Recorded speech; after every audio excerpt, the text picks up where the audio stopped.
एक समय की बात है। एक बूढ़ी माँ थी। उसके एक पुत्र और एक पुत्री थी। पुत्री की शादी हो चुकी थी। एक दिन भाई दूज के त्योहार में बेटे ने अपनी माँ से बहन के घर जाने का अनुरोध किया। तब बूढ़ी माँ ने कहा, बेटा तेरी बहन तो बड़ी कलिया है, वो हर वक्त लड़ती है, तू उसके घर जाकर क्या करेगा। बेटे के अनुरोध करने पर बूढ़ी माँ ने उसे अनुमति दे दी। भाई अपनी बहन से मिलने के लिए घर से निकलता है। रास्ते में उसे नदी मिलती है। नदी बोलती है, मैं तेरा काल हूँ, तुझे डुबाऊंगी। तब भाई कहता है, मैं कई साल बाद अपनी बहन से मिलने जा रहा हूँ, उससे मिलके आने दो, फिर वापस आते वक्त मुझे डुबा देना। तो नदी मान जाती है और उसे रास्ता दे देती है। थोड़ा आगे बढ़ता है तो रास्ते में उसे सर्प मिलता है। सर्प बोलता है, मैं तुम्हें डसूंगा। तब भाई कहता है, पहले मुझे अपनी बहन से मिलकर टीका लगवा लेने दो, फिर तुम मुझे डस लेना। सर्प भी उसे रास्ता दे देता है। अब वह आगे बढ़ता है। आगे जंगल में उसे एक शेर मिलता है। शेर कहता है, मैं तुझे खाऊंगा। तो भाई उसे भी बोलता है कि मैं पहले अपनी बहन से मिलकर टीका लगवा लूं, फिर लौटते समय मुझे खा लेना। शेर भी उसे रास्ता दे देता है। और अब भाई अपने बहन के घर पहुंचता है और आवाज लगाता है, देख बहन, 7 कोस दूर से तिलक कराने तेरा भाई आया है। बहन उस वक्त सूत काट रही होती है। तब उसका सूत बीच में ही टूट जाता है। यह मान्यता है कि यदि सूत काटते वक्त सूत बीच में टूट जाए तो जिस बहन के इकलौता भाई होता है वह सूत जब तक पुनः जुड़ नहीं जाता है तब तक बहन बोलती नहीं है। भाई बाहर से पुनः आवाज लगाता है।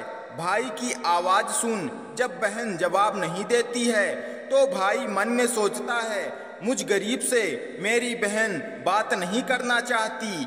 माँ सही कहती थी, मुझे यहाँ नहीं आना चाहिए था। यह सोचकर वह वापस जाने लगता है। इतने में बहन का सूत पुनः जुड़ जाता है और वह भाई को आवाज देती है और उसकी तरफ दौड़ती है और उसे बात ना करने का कारण बताती है। बहन बड़े प्यार व स्नेह से अपने भाई को घर में ले जाती है और वह अपनी सहेली पड़ोसन के घर जाती है और उससे पूछती है, सहेली, कोई जान से भी प्यारा मेहमान आए तो क्या करना चाहिए। पड़ोसन मजाक में कह देती है, तेल से चौका लगाना चाहिए और घी में चावल पकाने चाहिए। भोली बहन पड़ोसन का मजाक समझ नहीं पाती और वैसा ही करती है। और अब ना तो चौका सूखता है और ना ही चावल सीजते हैं। इधर भूखा भाई उससे कहता है, बहन भूख लगी है, खाना परोस दो। तब बहन बोली, भाई आज ना तो चावल सीज रहे हैं और ना ही चौका सूख रहा है। भाई ने पूछा, कैसे तो तूने चौका लगाया और कैसे तूने चावल चढ़ाए। बहन बोली, मैंने पड़ोसी सहेली से पूछा था, उसने कहा जान से प्यारा मेहमान आए तो तेल का चौका लगाना चाहिए और घी में चावल चढ़ाने चाहिए।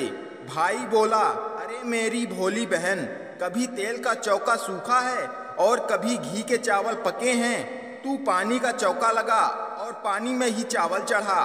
फिर वह ऐसा ही करती है। जब चौका सूख जाता है और चावल पक जाते हैं तब उसने घी और शक्कर डालकर भाई को भोजन कराती है और फिर उसके तिलक करती है।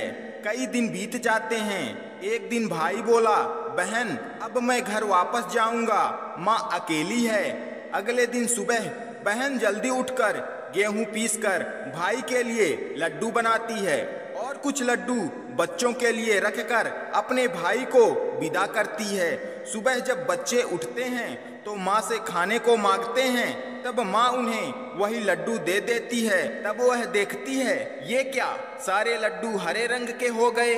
फिर वह चक्की में देखती है तो उसमें गेहूं के साथ एक सर्प भी पिस गया होता है। वह उन लड्डुओं को फेंक देती है और फिर अपने भाई के पीछे भागती है। रास्ते में एक पेड़ के नीचे उसका भाई बैठा होता है। उसे देखकर भाई बोला, क्या हुआ बहन?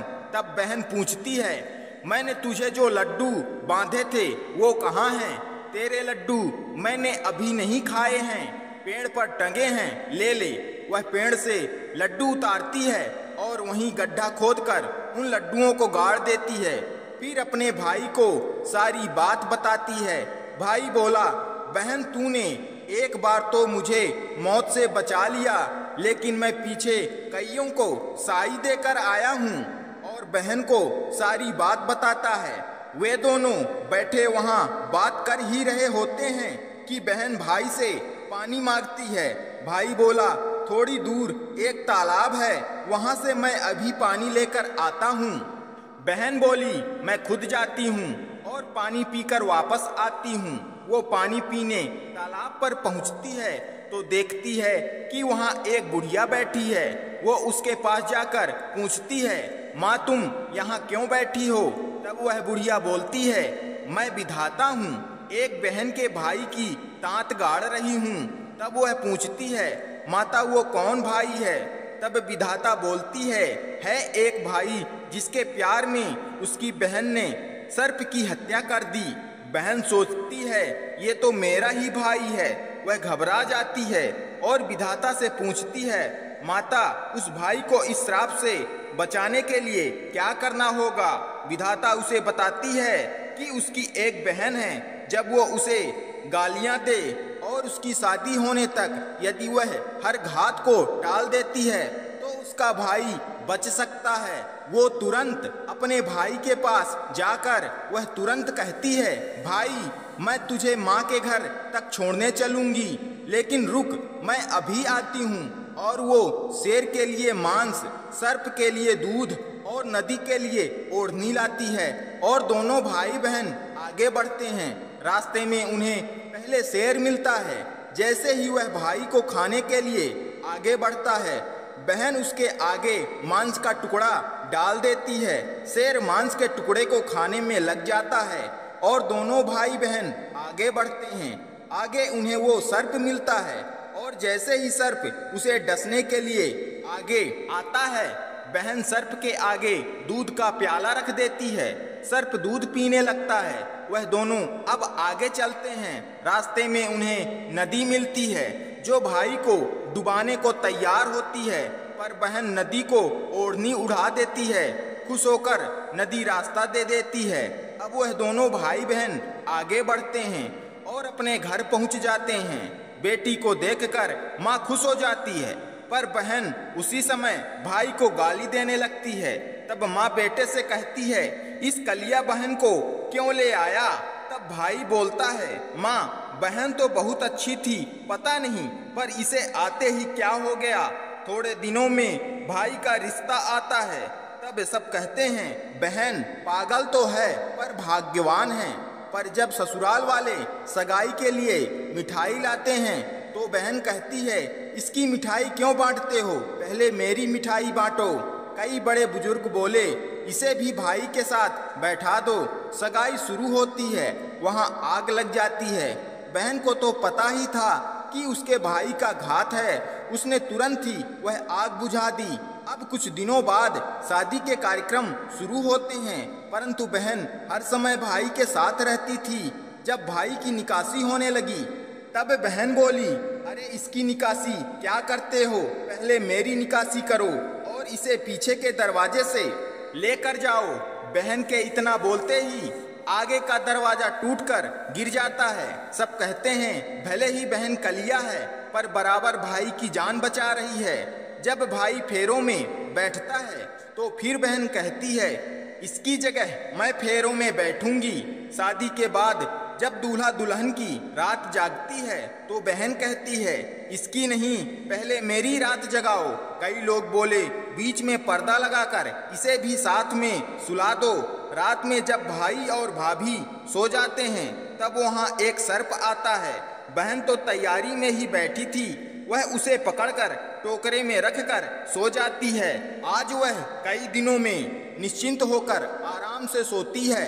इधर उसकी माँ सोचती है बेटी के उठने से पहले ही मेहमानों को विदा कर देती हूँ, वरना फिर शोर मचाएगी। जब बेटी उठकर देखती है तो घर में कोई नहीं दिखता। तब वह माँ से पूछती है, माँ सब मेहमान कहाँ चले गए? तब माँ कहती है, बेटा सब मेहमानों को विदा कर दिया है। तब बेटी बोलती है, माँ सब मेहमानों को वापस बुलाओ, तभी मैं विदा होऊंगी। उसके कहने के अनुसार माँ सभी मेहमानों को वापस बुलाती है। तब वह माँ से कहती है, माँ आज के दिन के लिए ही मैंने पालने में पूत और चूल्हे पर दूध छोड़ा था और पागल हो गई थी। मेरे इस भाई पर 7 घात थी, वो टालने के लिए मैं ऐसा कर रही थी। उसकी यह बात सुनकर माँ और भाई बहुत खुश हो जाते हैं और सबसे पहले अपनी बेटी को विदा करते हैं और उसके बाद सभी मेहमानों को विदा करते हैं। इस दिन के बाद से ही हर बहन अपने भाई के लंबे उम्र की कामना से भाई दूज का त्योहार मनाने लगी। इस दिन बहन भाई का टीका करती है और कथा को सुनती है। दोस्तों, यह धार्मिक कहानी अगर आपको पसंद आती है तो वीडियो को लाइक करके एक प्यारा सा कमेंट जरूर करें और इस वीडियो को ज़्यादा से ज़्यादा शेयर करके हमारे YouTube चैनल वेद सारांश को सब्सक्राइब जरूर करें। धन्यवाद।